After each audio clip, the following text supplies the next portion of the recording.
The wind howled through the skeletal branches of the ancient trees surrounding the deserted house, its mournful wail setting the stage for a night of terror. The moon hung low in the ink-black sky, casting an eerie pallor over the decaying mansion that loomed ominously in the distance.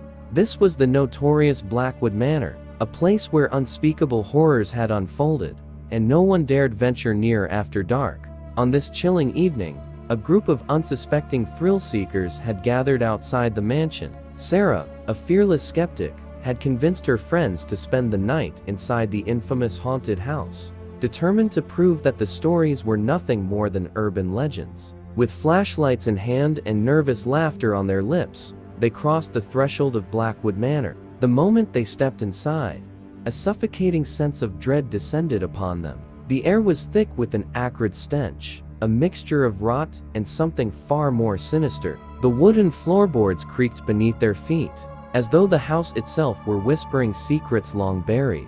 As they ventured deeper into the mansion, the temperature dropped, and an unnatural chill settled in their bones. Paintings on the walls seemed to follow them with malevolent eyes, and the shadows danced with a sinister glee. It was clear that they were not alone. Hours passed, and the group's bravado began to wane.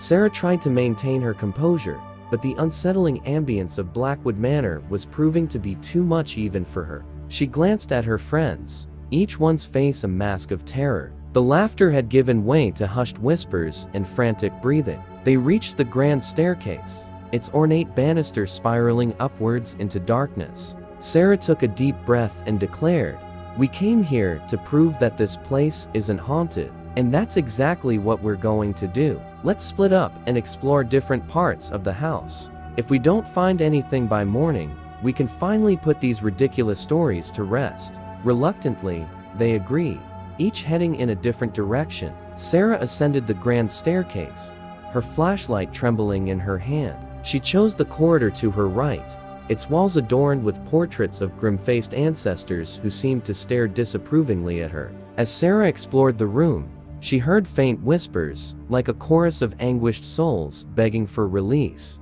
The walls seemed to pulse with the malevolent energy, and the room's temperature plummeted. In the dim glow of her flashlight, she saw a figure, a shadowy silhouette, lurking in the corner. Panicking, Sarah fled the room, her heart pounding in her chest. She regrouped with her friends, who shared their own horrifying encounters: phantom footsteps, eerie laughter, and spectral apparitions. It was clear that the legends were true, and Blackwood Manor was a place of unspeakable evil. As the night wore on, the horrors escalated. Doors slammed shut on their own, and unseen hands grasped at their ankles. They were trapped, the malevolent forces of the house closing in on them. In the darkest hour of the night, they heard a mournful, otherworldly moan emanating from the basement. Against their better judgment, they descended into the depths of the mansion. In the candlelit cellar, they found a gruesome sight. A room filled with forgotten souls, their tormented faces eternally frozen in agony. The spirits reached out to them, their spectral hands clawing at the intruders. Sarah and her friends screamed in terror, their voices echoing through the haunted house. They had awoken something terrible, something that had slumbered for centuries. In a frantic bid for survival, they fled the house, never looking back. Blackwood Manor had exacted its toll, leaving them forever scarred by the horrors they had witnessed. As dawn broke, the house stood silent once more, its secrets hidden behind its decrepit walls. Blackwood Manor remained a place of dread and despair, a testament to the darkness that could consume those who dared to seek the truth in its haunted halls.